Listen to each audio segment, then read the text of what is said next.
The last 72 hours inside the Lakers organization have been anything but quiet. While everyone's been focused on the wins and losses, on the incredible chemistry we're seeing between our stars, there's been a different kind of conversation happening behind closed doors.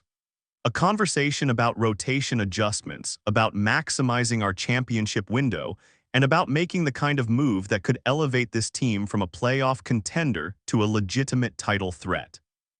And trust me when I say this, the pieces are moving faster than most people realize. Welcome to Lakers News Fan Report, your go-to source for all the latest updates, breaking news, and insider analysis on our beloved Los Angeles Lakers.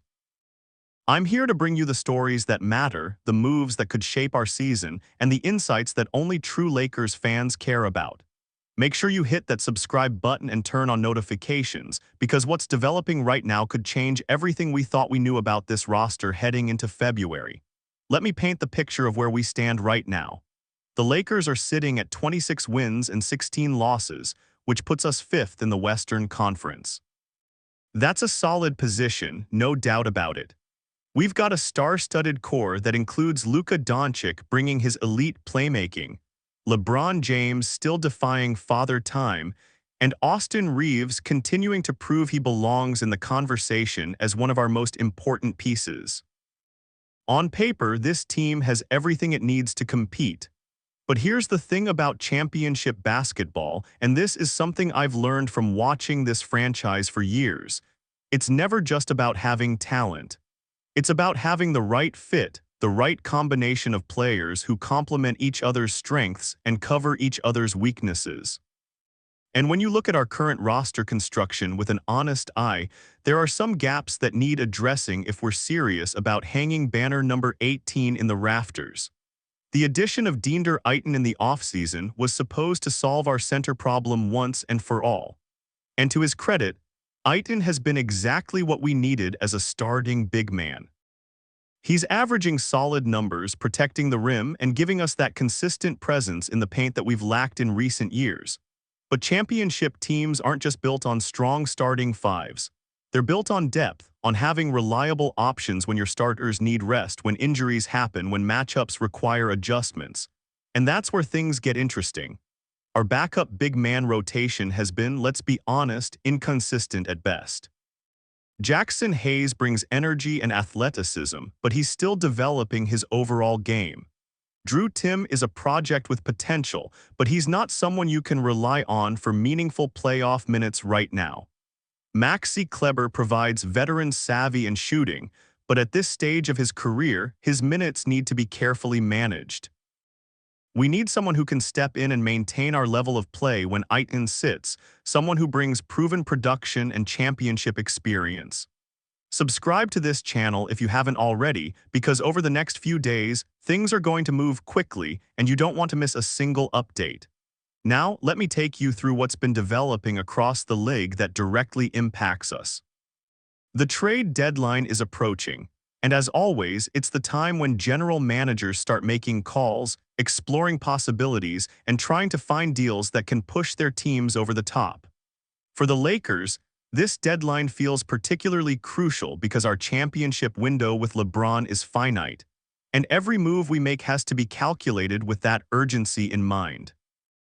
Portland Trail Blazers are having an interesting season themselves.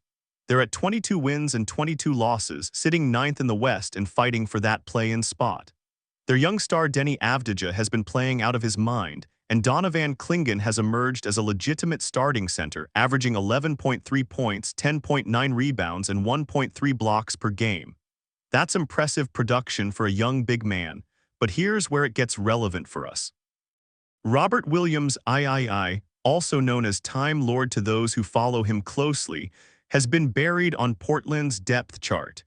He's only getting about 16 minutes per game because Clingan has locked down the starting spot. Williams is a talented player, a proven commodity in this league who has shown he can protect the rim, run the floor, and make winning plays. He's averaging 6 points, 6.2 rebounds, and 1.3 blocks even in limited action. Those are efficient numbers that could scale up with more opportunity. For Portland, it doesn't make a lot of sense to keep a player of Williams' caliber on the bench when they could trade him for someone who fills a more pressing need. They're in asset management mode, trying to build around their young core, and having a backup center making decent money while playing limited minutes isn't the most efficient use of their resources. This creates an opportunity, and the Lakers have built their legacy on capitalizing on opportunities. Let me break down what makes Robert Williams such an intriguing fit for what we need. First, his defensive presence is exactly what our second unit lacks. When Aiton sits, our rim protection drops significantly. Williams is a shot-blocking specialist who alters everything around the basket. His timing, his athleticism, his instincts are all elite level. Imagine having that kind of defensive anchor coming off the bench, maintaining the intensity and making sure opposing second units can't exploit us in the paint. Second, he's a lob threat and a vertical spacer. One of the things that makes our offense so dangerous is the combination of elite passers and players who can finish above the rim. Williams thrives in the pick-and-roll, and with playmakers like LeBron and Luka feeding him, he could be devastatingly effective. He doesn't need plays run for him, he just needs to be in the right spots and finish strong, which is exactly the kind of low-maintenance offensive player that fits perfectly in our system. Third, and this often gets overlooked, Williams has playoff experience. He's been there, he's played meaningful minutes in high-pressure situations, and he understands what it takes to compete at that level. When we're deep in the playoffs and the game slows down, having players who have been through those battles is invaluable. That veteran presence, even coming off the bench, steadies the ship and gives the coaching staff confidence to lean on him in crucial moments. Hit that like button if you're finding this analysis valuable, and drop a comment letting me know your thoughts so far. Your engagement keeps this channel going and helps us build the best Lakers community on YouTube. Now here's where the conversation gets really interesting. To acquire a player like Robert Williams, the Lakers would need to offer something of value to Portland. You can't just make calls and expect teams to give you quality players for nothing. Portland needs pieces that fit their timeline, players who can contribute to their rebuild or their playoff push, depending on how they view their current trajectory. And this is where we need to have an honest conversation about our current roster. Not every player who wears purple and gold is untouchable. Not every rotation piece is essential to our championship plans. Sometimes, to get better, you have to make difficult decisions about players who have contributed but might have more value elsewhere than they do in your specific system. Rui Hachimura came to the Lakers with a lot of promise. He's a talented forward with size, skill, and the ability to score from multiple levels. The organization invested in him, gave him opportunities, and hoped he would develop into a consistent two-way contributor who could help shoulder the load alongside our stars. And to be fair, Rui has had his moments. There have been games where he's looked like exactly the player we hoped he'd become. But we have to look at the numbers objectively. This season, Rui is averaging 12 points, 3.5 rebounds, and less than 1 assist per game despite playing over 30 minutes a night. Those are rotation player numbers, not difference-maker numbers. His efficiency has been inconsistent, his defensive impact hasn't matched his physical tools, and while he's getting plenty of opportunities, the production hasn't scaled up the way the organization anticipated. More concerning is the fit question. With the way our offense operates now, with the ball in the hands of elite playmakers and the need for players who can space the floor or attack closeouts decisively, Rui hasn't quite found his optimal role. He's not a floor spacer who forces defenses to respect him on the perimeter. He's not a pick-and-roll threat who can create his own shot consistently. He's somewhere in between, and in the modern NBA, being somewhere in between often means you're not maximizing your impact. For Portland, though, Rui represents something different. He's a young forward who could benefit from a change of scenery, who could get more touches and more freedom in their system. Playing alongside Denny Avdija and Jerami Grant in the frontcourt rotation, Rui would have the opportunity to be more of a focal point offensively. He could see his usage rate increase. He could develop aspects of his game that aren't being prioritized in our championship-focused system. So here's what I'm hearing could potentially be on the table. A framework that sends Rui Hachimura to Portland in exchange for Robert Williams III and a future second-round pick. Let me say that again because I want you to understand the full scope of this potential move. The Lakers would acquire a proven rim protector in Robert Williams, a player who immediately addresses our backup center need and gives us defensive versatility we currently lack. Portland would also include a second-round pick as additional value, which gives our front office more assets to work with down the line. In return, Portland gets Rui Hachimura, a young forward who fits their timeline and gives them another scoring option to develop. It's a trade that makes sense for both teams based on their current needs and their respective trajectories. For the Lakers, it's about optimizing for this championship window and getting pieces that specifically address our weaknesses. For Portland, it's about asset accumulation and adding young talent that could grow with their core. Let me walk you through what this would mean for our rotation and our playoff prospects. Robert Williams would immediately become our primary backup center, probably playing somewhere between 18 to 22 minutes per game depending on matchups. Against teams with dominant big men, we could even explore lineups with both Aiton and Williams on the floor together, giving us an imposing defensive frontcourt that would make life miserable for opposing offenses. His presence would allow our coaching staff to be more aggressive with Aiton's rest patterns, ensuring our starting center is fresh for the playoffs. It would give us a different look defensively, the ability to switch some actions while still protecting the rim. Williams' athleticism and timing would energize our second unit, turning them into a defensive force that could maintain or even extend leads when the starters sit. Offensively, while Williams isn't going to create his own shot, he's the perfect complementary piece. He sets hard screens, he dives hard to the rim, he finishes with authority, and he does all the little things that winning teams need from their role players. Our assist numbers might actually go up because his lob threat forces defenses to help, which creates open looks for our shooters on the perimeter. From a financial perspective, this trade also makes sense for our long-term flexibility. Williams' contract is manageable. It doesn't hamstring us moving forward, and it allows us to maintain the flexibility we need to make additional moves if opportunities arise. Smart teams think not just about the immediate impact, but about how every move affects their ability to continue improving.